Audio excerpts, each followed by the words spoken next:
সত্য কথা নিলে শেখ হাসিনার লাভ হবে, নিলে আমাদের মধ্যে বিভেদ বাড়বে, ভারতের লাভ হবে। হ্যাঁ, আপনি হাসেন কেন ভাই? মব জাস্টিস করে বা কেউ পাথর মেরে একটা ছেলেকে মারছে, প্রতিবাদ করেন, বিচার চান, ঠিক আছে। আপনারা হঠাৎ করে সন্ত্রাসীর পক্ষে চলে গেছেন, খারাপ লোকের পক্ষে চলে গেছেন, ভেরি গুড, যেতেই পারেন, কারণ মানুষকে তো হত্যা করার কোনো অধিকার নাই। সত্য কথা নিলে শেখ হাসিনার লাভ হবে, নিলে আমাদের মধ্যে বিভেদ বাড়বে, ভারতের লাভ হবে। হ্যাঁ, আপনি হাসেন কেন ভাই? আমি যদি আজকে বিভেদ করতে যাই, আপনার শেখ হাসিনার লাভ হবে। আমরা কেন শেখ হাসিনাকে সেই ফায়দা দিব? শেখ হাসিনার রাজাকার থেকে রাজাকারের দিকে যান, সমস্যা দিব, কারণ রাজাকার আপনাদেরকে মারবে, আমাদেরকে মারবে না। এই জন্য এখন আপনি প্রশ্ন করেন, আপনাকে আমাদেরকে মনে করে আপনারা চিন্তা করছেন, এখন বলবেন আপনার রাজা, আপনার স্বাধীনতার পক্ষে শক্তি না। না না, আপনারা তো কদিন পরে বলবেন আমরা না ঘোষণা করছি জিয়াউর রহমান স্বাধীনতা, আমরা ঘোষণা করি নাই, আমরা পাকিস্তানে চলে গেছিলাম। এটা আপনারা আগামীতে বলবেন। তারেক সময় আসবে না। আপনি তো বলছেন শেখ হাসিনার বিচারই হবে না, শেখ হাসিনার তো বিচারই হবে না। আপনি বলছেন একটা অনুষ্ঠান আমি দেখেছি, আপনি বলেছেন যে শেখ হাসিনার বিচার করার কোনো সুযোগ নাই। শেখ হাসিনার বিচার হবে না, কিন্তু তার বিনিময়ে আপনারা কি করছেন? আপনারা কি বললেন? আপনারা তো আমাকে ধন্যবাদ দিলেন না। আপনাকে ধন্যবাদ দিতে, আপনার কথা শুনে তো আমরা মুগ্ধ হই, অত্যন্ত যৌক্তিক কথা আপনি বলতেছেন। আরে আপনি আমার একটা সুযোগ দেন না, আপনি খুব চমৎকার করে বলেছেন। আপনার কাছ থেকে তো আমরা অনেক কিছু শিখছি। আপনি বলেছেন যে শেখ হাসিনা তো পালিয়ে যায়নি, শেখ হাসিনা তো যায়নি, শেখ হাসিনা নিয়ে গেছে। আপনি বলেছেন, আপনি আবার বলেছেন যে শেখ হাসিনার বিচার কিভাবে করবে। শেখ হাসিনার বিচার যদি বলে আমি রাষ্ট্র ক্ষমতা থেকে, রাষ্ট্র যখন আক্রান্ত হয়েছে, রাষ্ট্রপ্রধান, সরকার প্রধানের একটা ভূমিকা আছে, সরকার দেশের নিরাপত্তা, জনমানুষের নিরাপত্তার জন্য সরকার ভূমিকা নিতে পারে।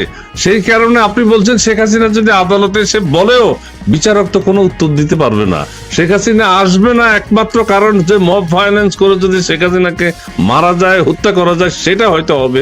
আইন শৃঙ্খলা বাহিনী সেই দায়িত্বও নেবে না। সবকিছু তো আপনি আওয়ামী লীগের পক্ষেই বলে যাচ্ছেন, মানে শেখ হাসিনার পক্ষেই তো বলে যাচ্ছেন। না, আমি বলে যাওয়ার পরে আপনি আজকে চাচ্ছেন আমি আমাকে ধন্যবাদ আপনাকে। না, কিন্তু আপনারা আমাকে চাচ্ছেন জামাতের বিরুদ্ধে উস্কায়া দিতে। আপনি তারেক রহমানকে যে গালাগালি করলো, আপনারা কেন সেটা কন্ডেম করলেন না? আপনারা আওয়ামী লীগের তো এখন কোন রাজনৈতিক কর্মকাণ্ড আনুষ্ঠানিক ভাবে নেই, দলগত ভাবে তো নেই। আওয়ামী লীগ তো বিচ্ছিন্ন অবস্থায় আছে। কেন আপনারা এত বিচ্ছিন্ন হয়ে গেলেন? কেন আওয়ামী লীগ এত বিচ্ছিন্ন হয়ে গেলেন? কেন, কি কারণে? এবং আজকে আপনি কেন আমাদেরকে এইভাবে অত্যন্ত সূক্ষ্ম ষড়যন্ত্রের মাধ্যমে আওয়ামী লীগের পারপাস সার্ভ করার জন্য জামাত এবং বিএনপির সঙ্গে জগা লাগাই দিচ্ছেন? জামাত এবং ছাত্র শিবিরের সঙ্গে আমাদের এই সঙ্গে যুদ্ধ শুরু করে দিচ্ছেন। আওয়ামী লীগ সেটা করছে, বিএনপি ছাত্র দলের না, দেখতে পাচ্ছি আমরা যে আওয়ামী লীগ, ছাত্রলীগ তাদের উপর অত্যাচার নির্যাতন চালাচ্ছে।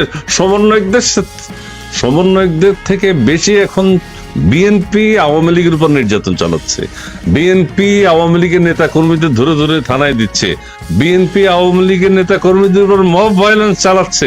সেটা আমরা চোখের সামনে দেখতে পাচ্ছি। কাজে আওয়ামী লীগ আর বিএনপি এখন ঐক্যবদ্ধ কিভাবে হবে আমরা সেটা জানি না। বিএনপির এখন উচিত আওয়ামী লীগকে কাছে টেনে নেয়া, যে যেই বনে বাঘ থাকে সেই বনে হরিণও থাকে, যেই বনে হরিণ থাকে, এটা মনে আপনি বলেছেন নাকি, যেই বনে হরিণ থাকে সেই বনে বাঘ সিংহও থাকে, কিন্তু হরিণ কিন্তু বাইরে থাকে না, লোকালয়ে থাকে না, হরিণ ওই জঙ্গলেই থাকে, বাঘ যেখানে থাকে। কাজে বিএনপি যদি টিকতে হয়, অনেকে বলছেন এখন আওয়ামী লীগকে সাথে নিয়েই বিএনপি টিকতে হবে। অন্যথায় আমরা যেটা দেখতে পাচ্ছি দেশের রাজনৈতিক দলগুলোর এখনকার কর্মকাণ্ড, অন্য দলগুলো যদি একত্রিত হয়ে যায়, বিএনপির অস্তিত্ব আর থাকবে না। এখন আবার কেউ কেউ বলছেন বিএনপি কে মাইনাস করারও একটা চেষ্টা চলছে, সেটি আপনি কি দেখতে পান? দেখতে পাই, হচ্ছে, আপনারা তো করতেছেন। যারা বিএনপি কে যারা করতেছে, এটা তো পরিষ্কার। জান না, আমি যেটা বলতে চাই, আপনার বক্তব্য শুনে আওয়ামী লীগের নেতা কর্মী যারা শুনছে তারা কিন্তু খুব খুশি হয়েছে। এবং আপনাকে ধন্যবাদ জানাবে, সাধুবাদ জানাবে। আপনি আওয়ামী লীগের ফেরার ব্যাপারে একটা ইঙ্গিত দিয়ে দিয়েছেন। আপনার কথা মতো যদি হয় তাহলে সত্য হয় সেটা, তাহলে তো আওয়ামী লীগ ব্যাক করছে। আপনি কিছু এক্সাম্পলও দিয়েছেন, ইরানের কথা বলেছেন, অন্যান্য দেশের কথাও বলেছেন, তার মানে আওয়ামী লীগ ব্যাক করছে। আপনার বক্তব্য আমি শুনি, আমি বলি না একটু, আমি একটু বলি না।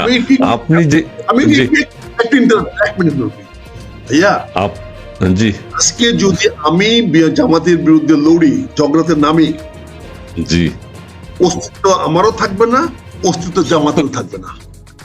আচ্ছা, বুঝতে পারছেন না? এই দুইটা যদি আমরা মাঠে নামি, ছাত্র দল টিকে থাকতে পারবে না, ছাত্র শিবির টিকে থাকতে পারবে না, ডক্টর ইউনূস তো টিকে থাকতে পারবেই না, পারবে না। লাভ হবে কে? লাভ হবে মাসিমার। মাসিমা চলে আসবেন, আমার আপা চলে আসবেন, good good good good good good, আপা চলে আসবেন। কাজে এই সংঘাত তো আপনাদের পক্ষে যাচ্ছে। যা কিছু হচ্ছে আওয়ামী লীগের পক্ষে যাচ্ছে তো, আওয়ামী লীগের পক্ষে। তারপর আমরা চাই না, তো বুঝে না, তারা 71-এ পরাজিত হয়েছে, তারা আগামীতেও পরাজিত হবে, তারা আজীবন পরাজিত হবে। রাষ্ট্রের বিরুদ্ধে যারা যায়, জনগণের বিরুদ্ধে যারা যায়, যারা ধর্মকে বিক্রি করে, আল্লাহকে বিক্রি করে, তাদের পক্ষে আল্লাহ থাকে না। মুনাফিকদের পক্ষে কখনো আল্লাহ থাকে না। আল্লাহ বলেছে কাফের ক্ষমা করবে, কিন্তু মুনাফিক ক্ষমা করবে না। কিন্তু আমরা চাই আমাদের সঙ্গে ঝগড়া করবো না, আমি সারেন্ডার। আইন শৃঙ্খলা বাহিনীর বিষয়টি আপনি যেটা বলছেন ঠিকই আছে, হ্যাঁ, এটা তো জায়েজ। ভাই, আমরা আইন শৃঙ্খলা বাহিনী বলে কোনো নাই, আমাদের দেশে পুলিশ আছে, প্রশাসন আছে। আইন শৃঙ্খলা বাহিনীটা কি আবার? এটা আমি কি তৈরি করেছি কোথাও? পৃথিবীর কোথাও আইন শৃঙ্খলা বাহিনী বলে কোথাও আছে? আইন শৃঙ্খলা তো কোর্ট করবে, আদালত করবে। আইন শৃঙ্খলা করবে আদালতের নির্দেশে। তার আদালত আছে আমার দেশে? আমার দেশে আদালত নাই, আমার দেশে পুলিশ নাই, আমার দেশে ওসি নাই। রিটায়ার্ড লোককে বাড়ির থেকে ধরে নিয়ে এসে আপনি আইজি বানায় দিচ্ছেন, সে কি করবে?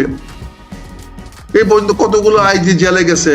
আমরা আগেও বলছি আইজিরা জেলে যায়, এখনো 2টা আইজি জেলে আছে।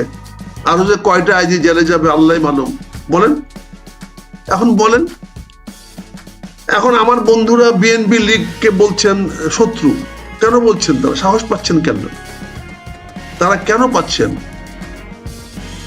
কারণ আজকে যারা ধর্মের নামে এগুলো করতেছে, তাদেরকে যদি আমরা কিছু বলতে যাই, যেমন মুসলমানের কথা বলেন, আমরা সবাই মুসলমান, তা আমরা মুসলমান না? বাংলাদেশের 20 কোটি মানুষ মুসলমান না?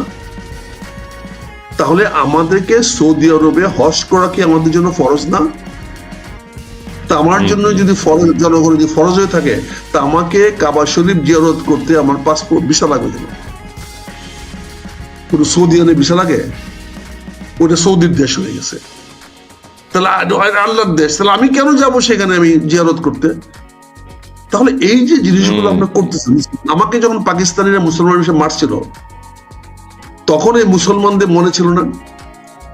মসজিদের ইমাম সাহেবকে যে ভদ্রলোককে মারলেন, ওই মসজিদের ইমাম সাহেব কি মুসলমান ছিল না?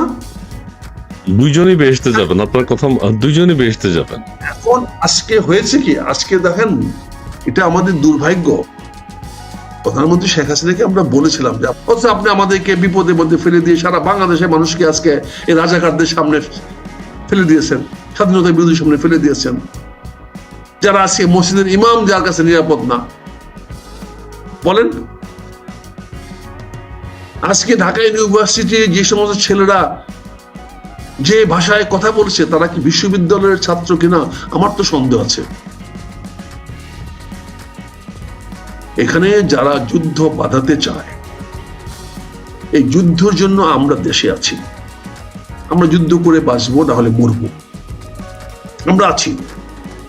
কিন্তু আজকে ঢাকা বিশ্ববিদ্যালয়ের, প্রকৌশল বিশ্ববিদ্যালয়ে যারা জিপিএ 5 পাওয়া ছেলেরা, এটা ওদের ভাষা? মব জাস্টিস করে বা কেউ পাথর মেরে একটা ছেলেকে মারছে, প্রতিবাদ করেন, বিচার চান, ঠিক আছে, আপনারা হঠাৎ করে সন্ত্রাসীর পক্ষে চলে গেছেন, খারাপ লোকের পক্ষে চলে গেছেন, ভেরি গুড, যেতেই পারেন, কারণ মানুষকে তো হত্যা করার কোনো অধিকার নাই। কিন্তু আপনি ওই সোহাগের হত্যার বিচার চান না, আপনি ইমাম সাহেবকে মারলো তার বিচার চান না, আবার আপনি ওই যে বাঙালি ব্যবসায়ী, সে ব্যবসায়ী হয়ে গেছে, বাঙালি হওয়ার ব্যবসায়ী হয়ে গেছে।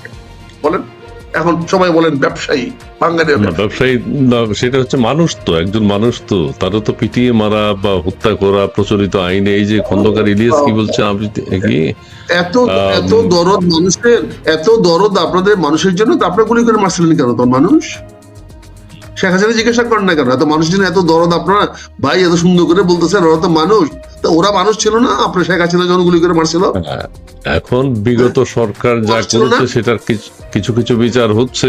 এখন সমস্ত কিছুকে আমাদের নোবেল বিজয়ী বিচার আজকে যদি 11 মাসে বিচার হইতো তাহলে তো সমস্যাগুলো হইতো না। শেখ হাসিনা তো হেলিকপ্টার নিয়ে চলে গেলেন দেশ থেকে, এখন ভারতের আশ্রয় আছেন। কিন্তু আজকে সারা বাংলাদেশে মানুষকে এই হায়ানাদের সামনে, শকুনের সামনে ফেলে দিয়ে গেছেন। এখন আপনারা মানুষের জন্য দরদ দেখাচ্ছেন, মানুষ তারা। ইমাম সাহেব মানুষ না? তারপর কত কথা বলবেন এগুলো? আপনারা কি বলতে চাচ্ছেন সেটা পরিষ্কার করে বলেন। আপনারা যারা আপনাদের এই যে আওয়ামী লীগ এত বড় রাজনৈতিক দল, কেন সে বাংলাদেশ ছেড়ে চলে গেল? কি কারণ? এখন কি তাকে ভারতে পাঠিয়ে দিচ্ছে কেউ? কেন তারা বাংলাদেশের থেকে ফেস করলো না? এখনো তারা আসুক, ফেস করুক, তারা থাকুক। আপনি আমাদের মধ্যে লাগিয়ে দিচ্ছেন। এখন এটা তো পরিষ্কার দেখা যাচ্ছে যাগুলা করতেছে সেটা ভারতের মদদে হচ্ছে। এগুলোর পিছনে বিএনপিও দায়ী না, জামাতও দায়ী না, ইসলামী ঐক্য পরিষদ দায়ী না, অন্য কোন রাজনৈতিক দল দায়ী না, এনসিপি দায়ী না। এটা সম্পূর্ণ করা হচ্ছে ভারতীয় মদতে। এই দেশে একটা উচ্ছৃঙ্খল বিশৃঙ্খল সৃষ্টি করে ভারত যাতে শেখ হাসিনাকে বাংলাদেশের ভিতরে পুষিন করতে পারে। এখনো কি ভারতের মদতে হচ্ছে সবকিছু? জামাত এবং বিএনপির মধ্যে বিভেদ লাগিয়ে দেওয়া হচ্ছে, যে এই বিভেদ লাগালে পরে কে বেনিফিট হবে বলেন তো? আজকে জামাত এবং বিএনপি যদি বিবাদ করে, মারামারি কাটাকাটি হানাহানি করে, তাহলে কার লাভ হবে বলেন? বর্তমান অন্তর্বর্তীকালীন সরকারের লাভ হবে। লাভ হবে কেন? তাদের ক্ষমতা দীর্ঘস্থায়ী হবে, তারা থেকেই যেতে যাচ্ছে। সে মারামারি করলে ক্ষমতা দীর্ঘস্থায়ী কেমন হবে?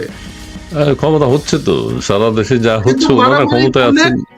সে মারামারি করলে তার ক্ষমতা দীর্ঘস্থায়ী কেমন হবে? সে ক্ষমতা কেমন থাকবে সে মারামারি হলে?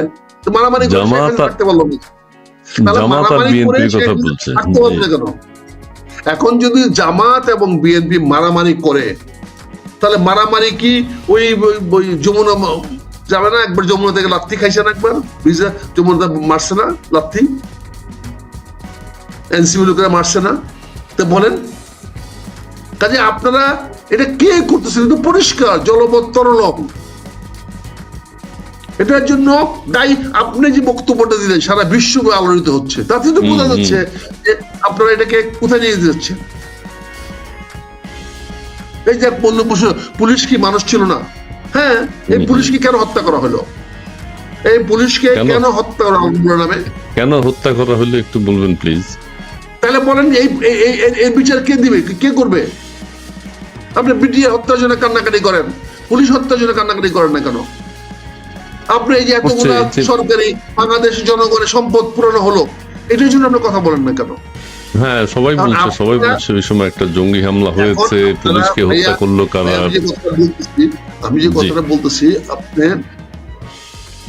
একটু ধৈর্য ধরে বোঝার চেষ্টা করেন।